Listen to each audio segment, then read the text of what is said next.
Regardez, regardez ce que Sméagol a trouvé.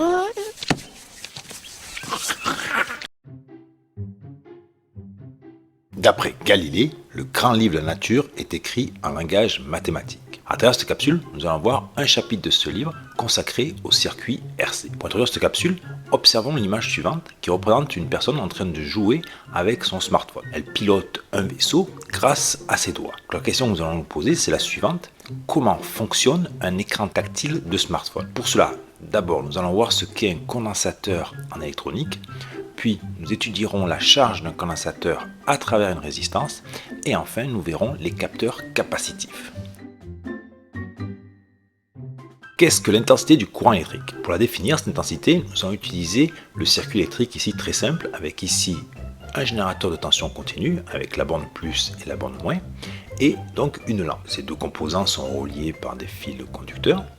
Et vous avez en rouge donc symbolisé ce qu'on appelle le sens conventionnel du courant, avec la lettre grand I qui va symboliser donc l'intensité du courant électrique. Donc on peut dire que l'intensité du courant électrique, notée grand I, est symbolisée par une flèche sur le circuit qui va du plus au moins du générateur. Ensuite, si maintenant on s'intéresse à la signification de l'intensité du courant, en fait c'est un débit de la charge électrique.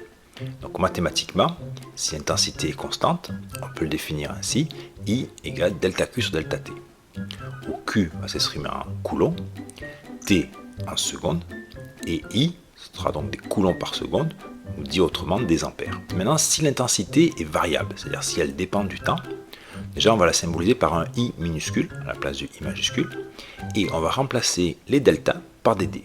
Les deltas sont des variations finies, D c'est ce qu'on appelle une variation infinitésimale, non quantifiable, non mesurable. Et ce symbolisme, on l'avait déjà vu en mécanique, ça correspond à la dérivée de la charge électrique par rapport au temps. À présent, ce que l'on peut dire, ça vous a déjà dû le voir, c'est que la véritable circulation de charge électrique se fait dans le sens inverse du sens conventionnel du courant.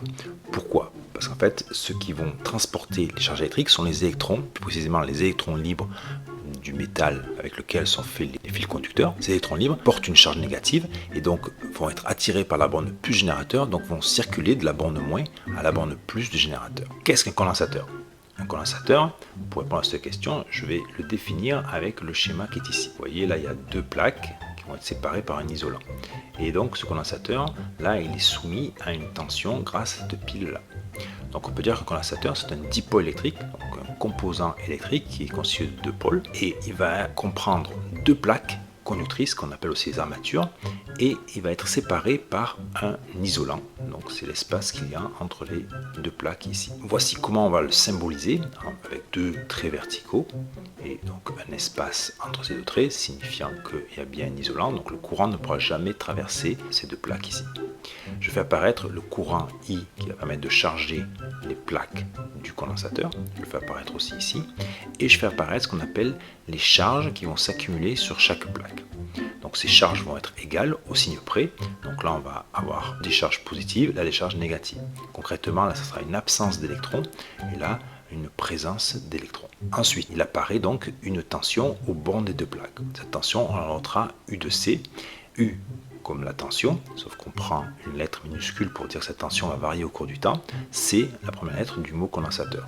Et donc vous voyez comme ça c'est un récepteur, contrairement à la pile, donc le symbole de I et U sont de sens opposé. Il faut savoir qu'il existe une relation entre la charge Q, la charge électrique stockée sur une plaque, et la tension aux bornes du condensateur. Donc là voici cette relation, c'est Q égale C fois UC. Donc on a une relation de proportionnalité entre la charge du condensateur et la tension à ses bords.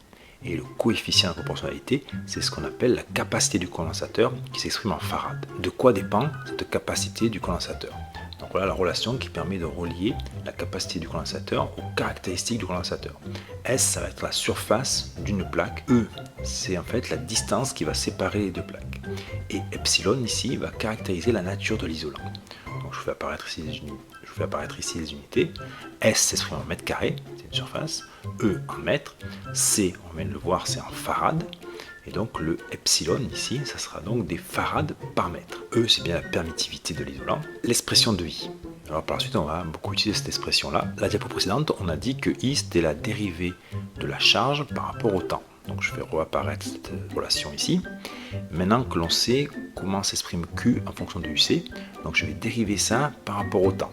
C c'est une constante puisque ça caractérise notre condensateur, ça ne va pas varier au cours du temps.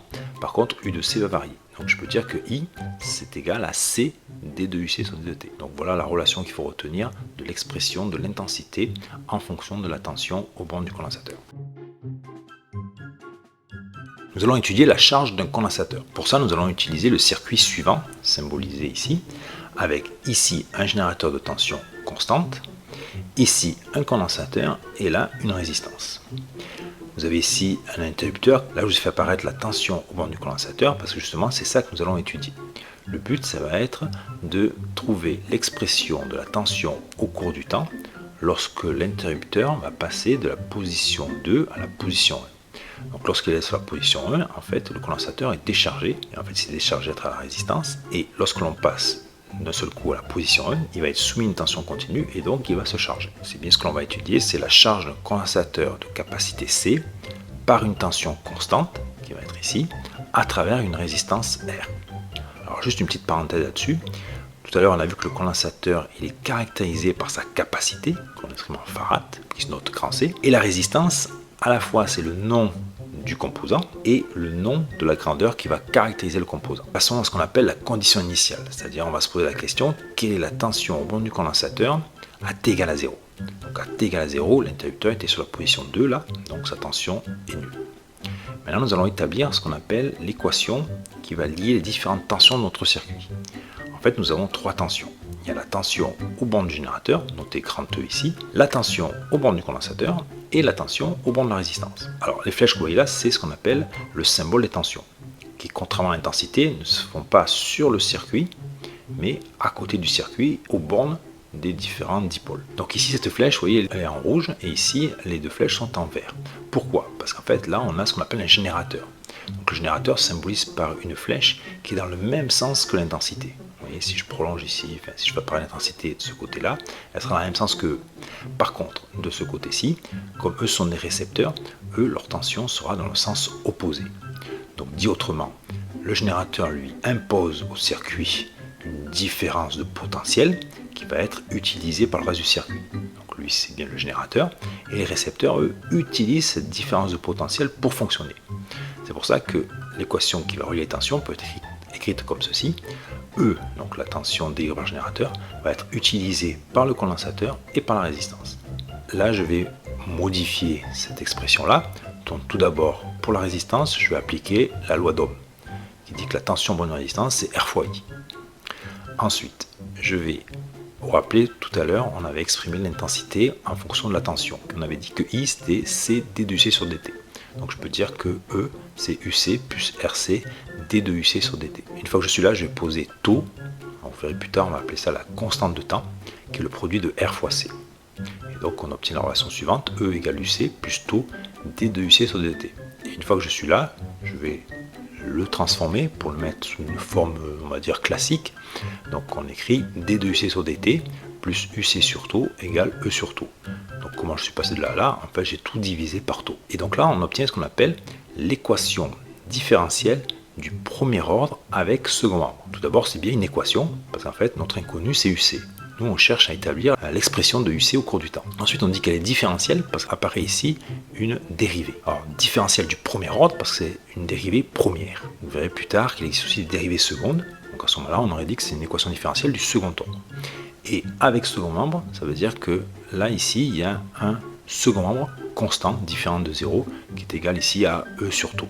À présent, nous allons donc résoudre l'équation différentielle. Donc, je vous rappelle ici l'expression d de UC sur dt plus UC sur taux égale E sur taux. Pour résoudre une équation différentielle, on va appliquer une méthode. Vous allez voir qu'on va retrouver dans plusieurs chapitres, et qui est toujours la même, qu'on dit que la solution, c'est la combinaison linéaire de deux solutions qu'on a notées UC1 et UC2. La première solution, on appelle ça la solution sans second membre. Donc, elle consiste à résoudre cette équation-là en considérant que le second membre est nul. Donc l'équation devient la suivante, d de UC sur dt plus UC sur taux égale 0. La question qu'on va se poser maintenant, c'est quelle est la fonction mathématique qui, lorsqu'on la dérive, donne une expression qui soit telle que si j'ajoute de nouveau la même fonction multipliée par un coefficient, ces deux expressions-là puissent donner la valeur 0. En fait, on vient de le voir juste avant, cette fonction, c'est la fonction exponentielle. Donc on va dire que la solution de ce type d'équation différentielle est de la forme a exponentielle b fois t. Donc a et b sont des constantes, vous allez voir qu'on va déterminer. Première étape, on va exprimer la dérivée de cette fonction par rapport au temps. On a la dérivée d'un produit, enfin une constante fois une fonction, donc la constante, je peux la laisser là, et là je vais exprimer la dérivée de la fonction exponentielle b fois t. C'est la dérivée par rapport au temps. Donc, comme on l'a vu juste avant, la dérivée de exponentielle ax, c'était a exponentielle ax. Donc là, la dérivée de exponentielle bt, ça va être b fois exponentielle b fois t. Une fois qu'on a fait ça, je vais reporter l'expression de la dérivée de uc par rapport au temps, ici. Donc voilà, je l'ai remplacé là. uc sur taux, je le remplace par son expression, donc ça me fait bien a sur taux fois exponentielle b fois t. Et donc, comme ceci est égal à 0, là, je vais pouvoir supprimer ce qui est commun à mes deux termes ici de ma somme. Donc, vous voyez que le a, il est commun, donc je vais pouvoir le barrer, ainsi que l'exponentielle b fois t. Donc, E2, je les barre, et je barre les deux a. Donc, qu'est-ce qu'il me reste? Il me reste que b plus 1 sur taux est égal à 0.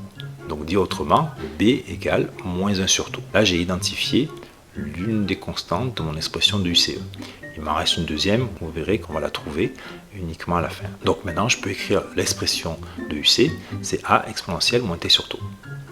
Maintenant, deuxième solution, on appelle ça la solution particulière. Pourquoi? Parce qu'en fait, elle va avoir la même expression que le second membre. Donc ici, le second membre, c'est une constante. E sur taux, c'est une constante. Il peut y arriver des fois que ce second membre soit une fonction sinusoïdale ou une fonction quelconque, et donc cette solution particulière aurait la même forme que cette fonction sinusoïdale ou autre du second membre. Donc nous ici c'est une constante, donc on va dire l'expression de UC c'est une constante. Donc je l'ai appelée C là, parce que vous voyez c'est la suite, là il y avait A, B et C. Voilà. Et alors on va appliquer la même méthode qu'ici, je vais dériver UC2 par rapport au temps, comme c'est une constante ça fait 0. Une fois que j'ai l'expression de la dérivée, je le remplace dans l'équation qui est ici, donc là je vais avoir 0 plus C sur taux égale E sur taux. C'est ce qui est écrit ici, C sur taux égale 1 sur taux. Donc qu'est-ce que j'en conclus? C'est que C est égal à E. Donc voilà, là j'ai l'expression de ma deuxième solution, EC2 égale E. Et donc comme au début on avait dit que la solution c'est la combinaison linéaire de ces deux solutions, je vais pouvoir les écrire l'expression de UC ici. Donc UC va être égal à A exponentielle moins T sur taux plus E. Maintenant, donc justement, il nous reste à déterminer cette constante petit a.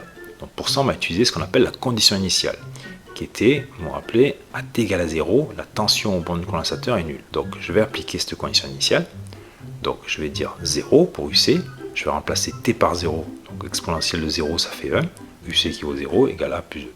Et donc là je vais pouvoir en tirer que A est égal à moins E. Une fois que j'ai la valeur de A, je peux réécrire UC ici en remplaçant A par moins E.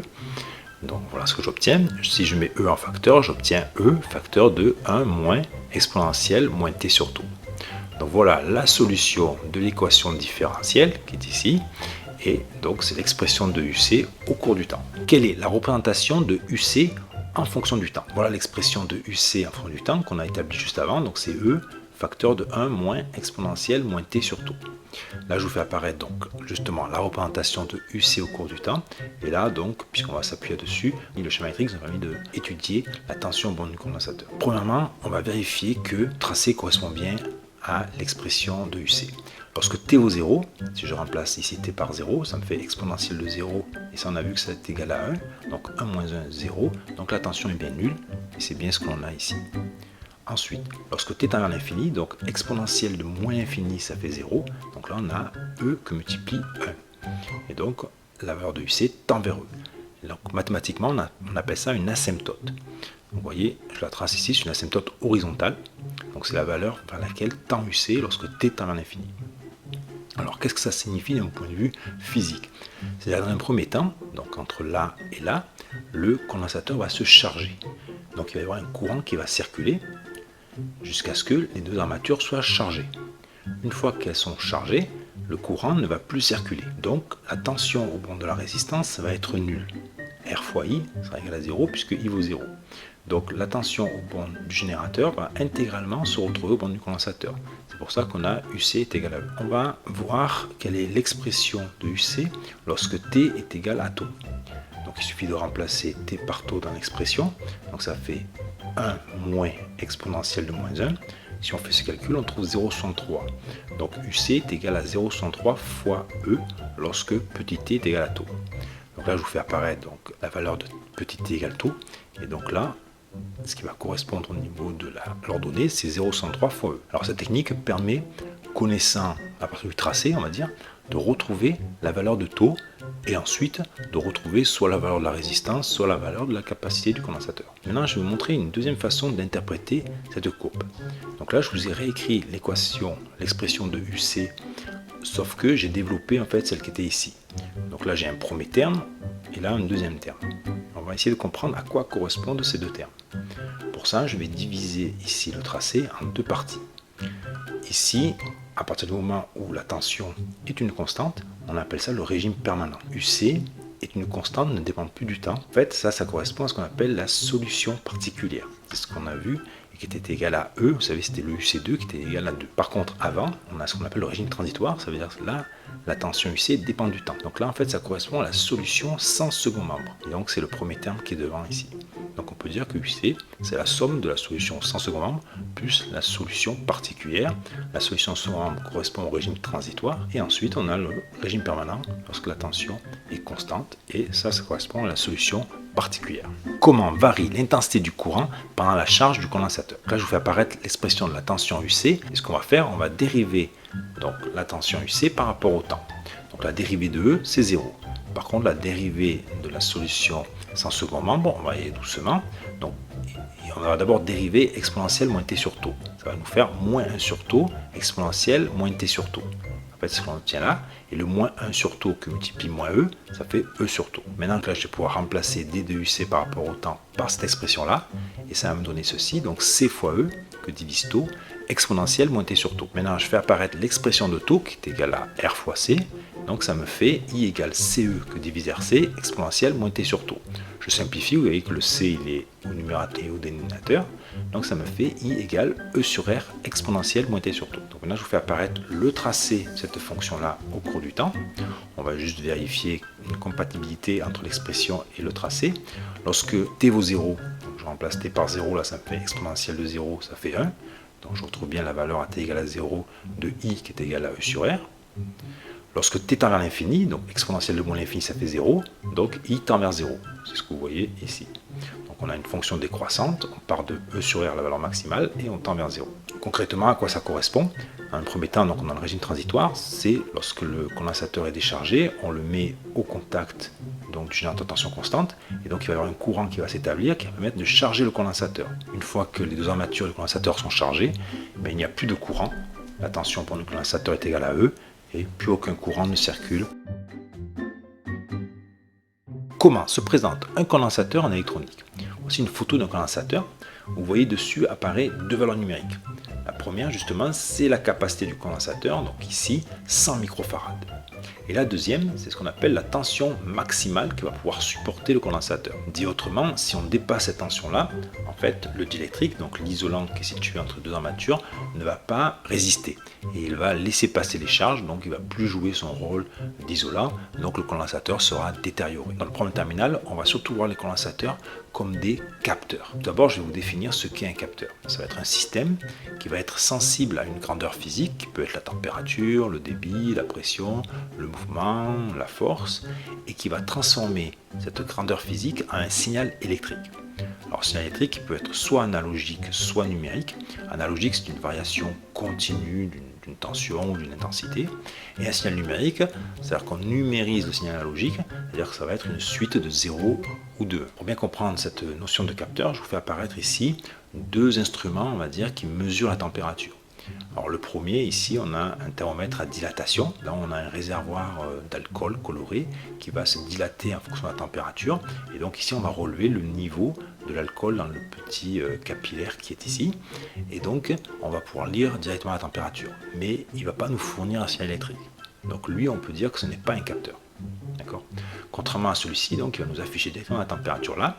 Et imaginons que sur le côté, quelque part, il y ait une sortie où on puisse récupérer le signal électrique de la température affichée ici.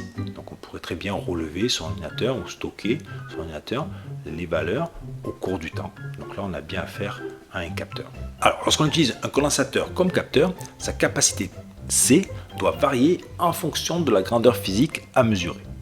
Donc là je vous fais apparaître un schéma d'un condensateur avec, vous avez reconnu ici donc les deux armatures, et entre les armatures donc ce qu'on appelle le diélectrique ou l'isolant, qui est caractérisé par son épaisseur E, les surfaces E, les armatures elles sont caractérisées par une surface S.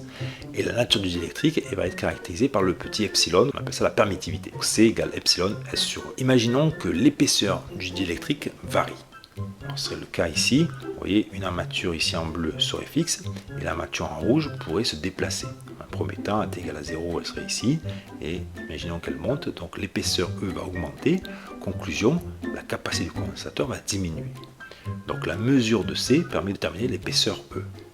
Alors imaginez quel type de capteur on pourrait réaliser grâce à ce système-là. Ça peut être un capteur de déplacement, avec un petit déplacement, un capteur de force ou un capteur de pression. Vous vous rappelez, la pression en fait c'est une force sur une surface, donc si je mesure la force et je connais la surface, je peux aussi en déduire une pression. Deuxième situation, la nature du diélectrique varie.